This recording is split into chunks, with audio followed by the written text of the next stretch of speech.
Surrounded by bushes, the Goi Community Town Hall is a shadow of its former self. A place of convergence for decision-making by the elders, women and the youth is now left decrepit and abandoned after many years of disuse by community folks. Goi in Ogoni was destroyed by fire that followed an oil spill in their creek. Now, over the years, that area has remained desolate because all the means of livelihoods were destroyed, schools, residential buildings, everything. For a very long time, the only structure that remained in that community was the town hall. The only community I know that has been displaced completely by pollution, which shows how deep the pollution was. Her press saw reason why they asked us to go. The spill was so heavy that boats found it difficult to move. Oil covered the surface of the water. There was a billboard. Her press wrote on that billboard that that place was not habitable again because of this spill, that we should all vacate the place. They did not tell us where to go or when to come back.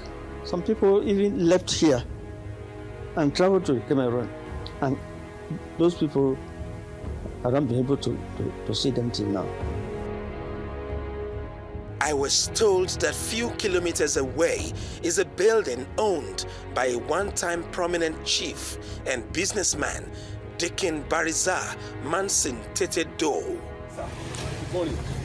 You are welcome to Goi. His son, Chief Eric Bariza Tete Do, welcomed me to the community. Friendly, hospitable, and quite humorous, Chief Do led me through the corridor of the building, now looking like a wreck. He stopped intermittently to point at the various sections of what was once a bubbly establishment with various business units. The abandoned building is covered by grasses and bushes. This place was built after First Act 1977 by my father.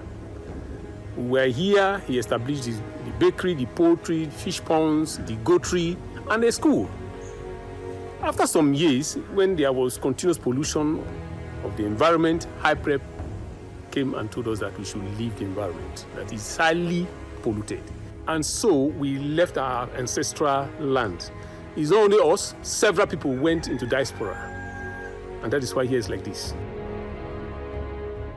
The late Chief Mansin Bariza Tete Do moved to Bodo, where he continued the legal battle with Shell over the 2004 oil spill polluted farmlands, mangroves, economic trees, including palm trees, and fish ponds by the Trans-Niger pipeline. His father didn't live long enough to taste victory from the appeal court in The Hague, which ruled that the Royal Dutch Shell's Nigerian subsidiary, Shell Petroleum Development Company, is liable for the damage resulting from the oil leaks and so must compensate the Nigerian villages for oil contamination that brought death, illness, and destruction. Late Chief Dikin Bariza.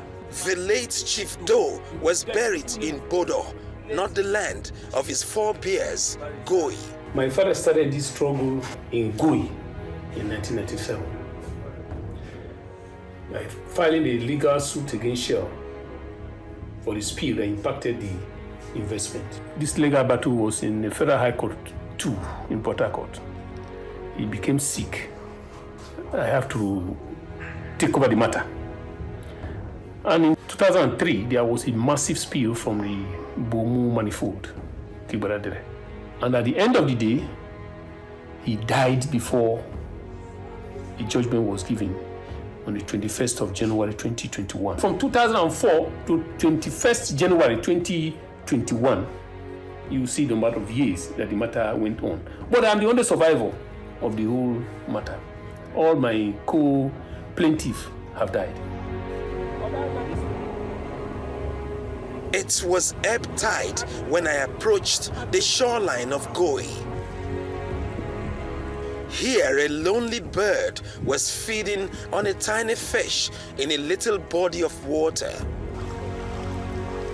I joined Chief Eric Doe to walk on the marshy soil and later felt the cooling effect of flowing water at the middle of the drying river. This very spill is different from the spill I once shell in the Netherlands. Because that spill that was taken to the Netherlands is spill of 2004 from the Trans-Niger pipeline. This is also about drinking water. Because it is smelling crude. It is polluted, and the people have no water to drink any longer. The aquatic life in our creek all disappeared because of the heavy pollution here. And that is why the Goi community people and myself, we are demanding for compensation. We clean up the spills, then remedy the environment so that the people can come back and inhabit their ancestral home.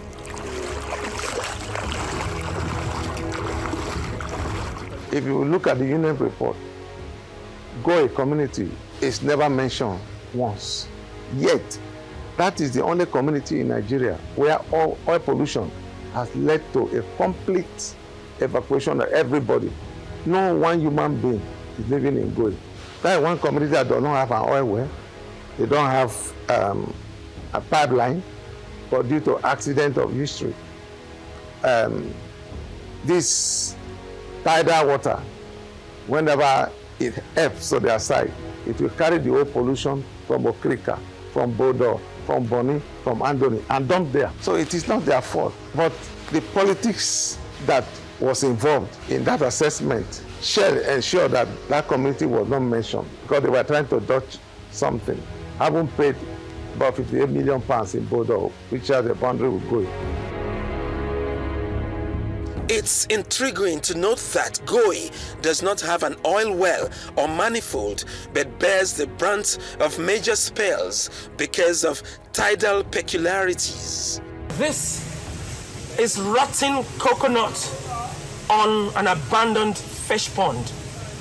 Look at the oil sheen, quite visible. This fish pond has no aquatic life and it's been impacted by oil spill from the Bomu oil field and the Bodo West oil field. Now that's the plight of the people of Goi who were advised to vacate their ancestral land to safer lands because the community was no longer habitable. That's the plight of the people of Goi. Ofietime George, Arise News.